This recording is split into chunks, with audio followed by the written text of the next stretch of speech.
नमस्कार मित्रों, स्वागत है आप सभी का हमारे चैनल कृष्ण सुविचार पर, जहां हम श्री कृष्ण के अमर उपदेशों और जीवन के गहरे आध्यात्मिक सिद्धांतों को सरल और प्रेरणादायक तरीके से प्रस्तुत करते हैं। आज का विषय है इच्छाओं पर काबू कैसे पाएं। जीवन में हर व्यक्ति इच्छाओं के चक्रव्यूह में उलझा हुआ है, चाहे वह भौतिक सुख हो, दौलत की लालसा हो या फिर सांसारिक भोग। ये सभी इच्छाएं हमें कभी न कभी अपने जाल में फंसा लेती हैं। लेकिन क्या आपने कभी सोचा है कि इन इच्छाओं से मुक्ति पाकर कैसे आत्मिक शांति प्राप्त की जा सकती है? इस वीडियो में हम बात करेंगे उन आध्यात्मिक और प्रैक्टिकल तरीकों की जिनसे आप अपनी इच्छाओं पर काबू पा सकते हैं और एक संतुलित शांतिपूर्ण जीवन जी सकते हैं।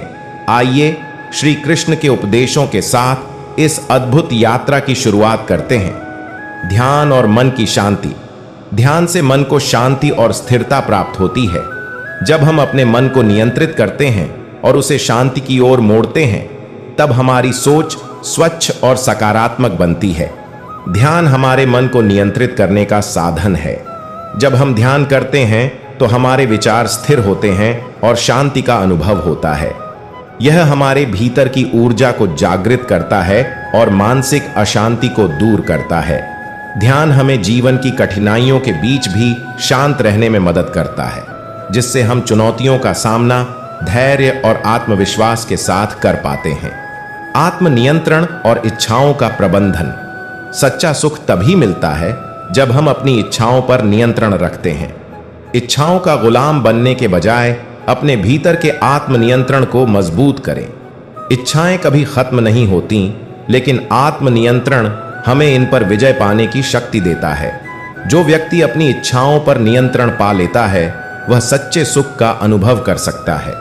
जब हम अपनी लालसाओं के पीछे नहीं भागते, तब हम अपने जीवन के उद्देश्य को बेहतर ढंग से समझ पाते हैं और सही निर्णय ले पाते हैं। सही संगत और वातावरण का चयन।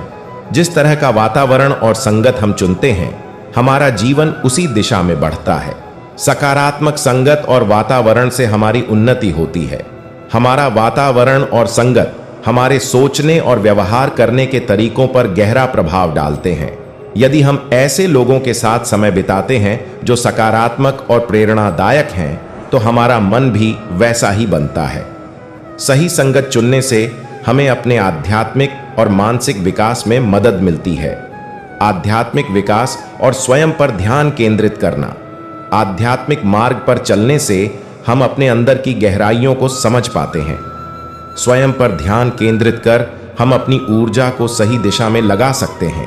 आध्यात्मिकता हमें अपने भीतर की यात्रा करने का अवसर देती है। जब हम अपने अंदर झांकते हैं और आत्म साक्षात्कार करते हैं, तो हमें अपने जीवन का वास्तविक उद्देश्य समझ आता है।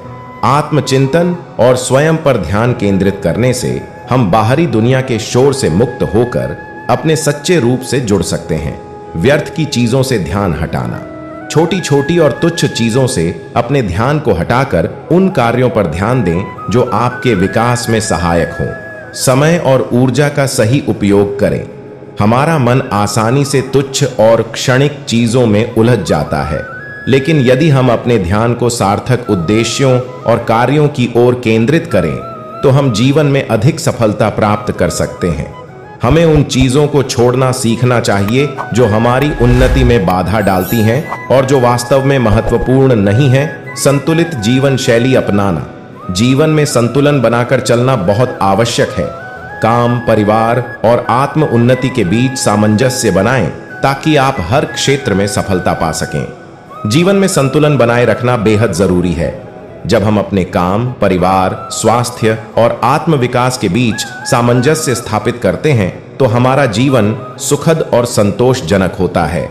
एक संतुलित जीवन शैली से हम मानसिक और शारीरिक रूप से स्वस्थ रहते हैं और जीवन की चुनौतियों का सामना बेहतर तरीके से कर पाते हैं।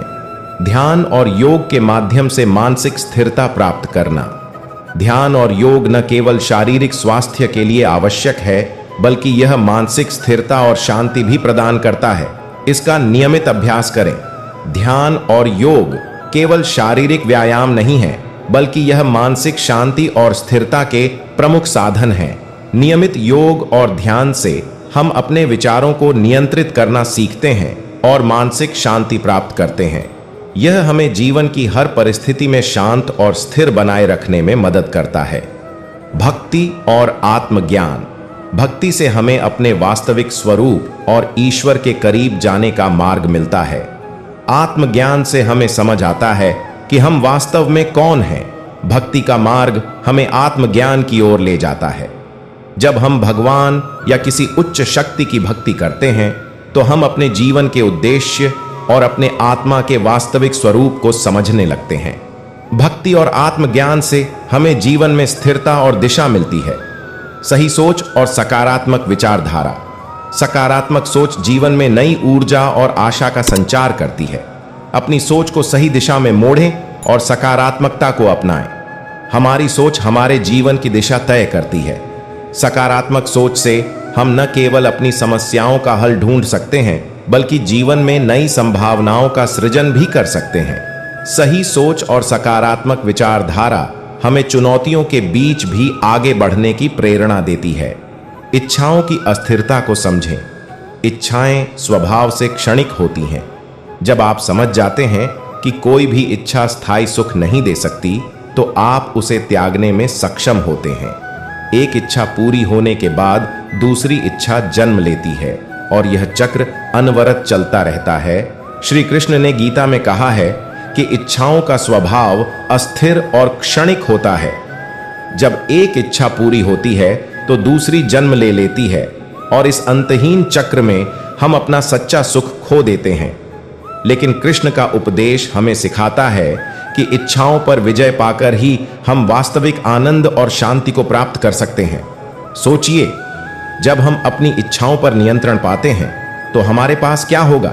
न केवल आंतरिक शांति बल्कि एक ऐसा जीवन जिसमें कोई बाहरी चीज हमारे मन की शांति को भंग नहीं कर सकती। यह आत्मसंतोष ही हमें सच्ची स्वतंत्रता की ओर ले जाता है। इस यात्रा में सबसे पहला कदम है इच्छाओं की पहचान। हर इच्छा पर नियंत्रण पाना जरूरी नहीं है, लेकिन उसे समझना और जानना कि कौन सी इच्छाएं आपको नीचे खींच रही है, यह महत्वपूर्ण है। इच्छाओं को काबू में लाने के लिए आपको नियमित ध्यान, आत्मचिंतन और आत्मनियंत्रण की आवश्यकता होगी। आप जितना अधिक अपने भीतर की ओर ध्यान देंगे उतनी ही अधिक शक्ति आप पाएंगे। आत्मनियंत्रण केवल इच्छाओं से मुक्ति का मार्ग नहीं है, बल्कि यह आपके जीवन को ऊंचाइयों तक ले जाने का साधन भी है। एक बार जब आप इच्छाओं को नियंत्रित कर लेते हैं तो आप अपने जीवन को उन बड़े उद्देश्यों की ओर मोड़ सकते हैं जिनसे आपको सच्चा आनंद मिलता है। ध्यान, योग और भक्ति ये साधन आपके लिए शक्तिशाली औजार हो सकते हैं। जितना आप इन पर ध्यान देंगे उतना ही आपके जीवन में इच्छाओं का नियंत्रण कम होगा। भक्ति में आत्मसमर्पण का भाव आपको सांसारिक भोगों से ऊपर उठाकर ईश्वर के निकट ले जाता है। योग और ध्यान से आप मानसिक स्थिरता और शांति प्राप्त करते हैं, जो इच्छाओं को रोकने का सबसे बड़ा माध्यम है। मित्रों, आपने कभी महसूस किया होगा कि जब हम किसी इच्छा के पीछे भागते हैं तो हमें कुछ समय के लिए संतोष मिलता है, लेकिन जल्द ही वही इच्छा एक नई आकांक्षा में बदल जाती है। यह एक अंतहीन चक्र है और यह चक्र केवल हमें थका देता है, हमारी ऊर्जा और मन की शांति को खत्म कर देता है। लेकिन एक सवाल जो हमें खुद से पूछना चाहिए वह यह है, क्या मैं अपनी इच्छाओं का गुलाम बनना चाहता हूं या फिर मैं अपनी इच्छाओं का स्वामी बन सकता हूं? जब आप अपनी इच्छाओं पर विजय प्राप्त करते हैं तो आप स्वयं को और अधिक स्वतंत्र, शांतिपूर्ण और सशक्त महसूस करते हैं। आध्यात्मिक दृष्टिकोण से इच्छाओं को समझें। श्री कृष्ण ने भगवद गीता में कहा है, इच्छा वह अग्नि है जो कभी शांत नहीं होती। यह अग्नि जितना अधिक भड़कती है उतना ही हमारा मन अशांत होता जाता है। लेकिन यह अग्नि हमेशा बुरी नहीं होती। जब इसे सही दिशा दी जाती है यह हमारे जीवन का दीपक बन सकती है जो हमें सही मार्ग दिखाती है। इच्छाओं को नियंत्रित करने का मतलब उन्हें पूरी तरह से समाप्त करना नहीं है, बल्कि उन्हें उस दिशा में मोड़ना है जो हमारे आत्मविकास और परम आनंद की ओर ले जाए। जैसे एक नदी जब सही मार्ग पर बहती है तो वह जीवन देती है, लेकिन जब वह अपने किनारों से बाहर निकल जाती है तो तबाही मचा देती है। इसी तरह इच्छाएं जब सही दिशा में नियंत्रित होती हैं तो वे हमें ऊंचाइयों पर पहुंचा सकती हैं, लेकिन जब उन्हें अनियंत्रित छोड़ दिया जाता है तो वे हमारे जीवन में बाधाएं बन जाती हैं। इच्छाओं का सही रूपांतरण हमें अपने जीवन के असली उद्देश्य तक पहुंचने में मदद करता है। इसका मतलब यह है कि हम उन इच्छाओं को आत्मचिंतन, सेवा और आत्मज्ञान की ओर मोड़ें। सेवा, जब हम अपनी इच्छाओं को केवल अपनी संतुष्टि के बजाय दूसरों की सेवा में बदलते हैं, तब हमें सच्चा संतोष मिलता है। सेवा से हमारा मन इच्छाओं की अशांति से दूर हो जाता है और हम अपने जीवन का बड़ा उद्देश्य समझने लगते हैं। इच्छाओं से ऊपर उठने का आनंद, इच्छाओं पर काबू पाने का सबसे बड़ा पुरस्कार यह है कि आप अपने जीवन में सच्ची स्वतंत्रता और आनंद प्राप्त करते हैं। जब आपका मन इच्छाओं से मुक्त हो जाता है, तब आप किसी भी परिस्थिति में खुश रह सकते हैं। कोई बाहरी परिस्थिति या वस्तु आपके जीवन की खुशी को नियंत्रित नहीं कर सकती। आप अपने जीवन के मालिक बन जाते हैं, न कि परिस्थितियों और इच्छाओं के गुलाम।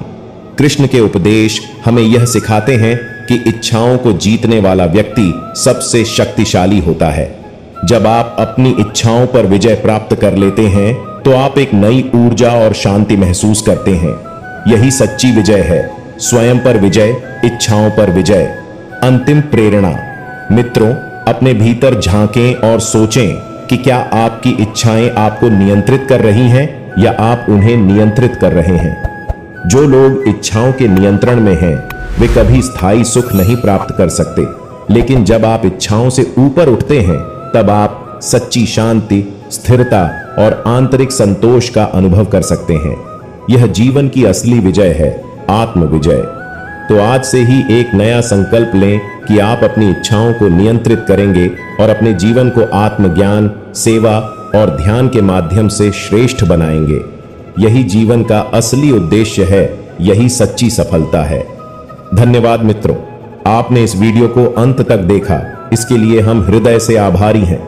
हमें उम्मीद है कि इस यात्रा ने आपको इच्छाओं पर काबू पाने और एक शांतिपूर्ण जीवन की दिशा में प्रेरित किया होगा। याद रखें, श्री कृष्ण के उपदेशों में जीवन के सभी उत्तर हैं। आपका साथ हमारे लिए प्रेरणा है। कृपया हमारे चैनल कृष्ण सुविचार को सब्सक्राइब करें और इस संदेश को दूसरों तक पहुंचाने के लिए वीडियो को शेयर करें। जय श्री कृष्णा, राधे राधे।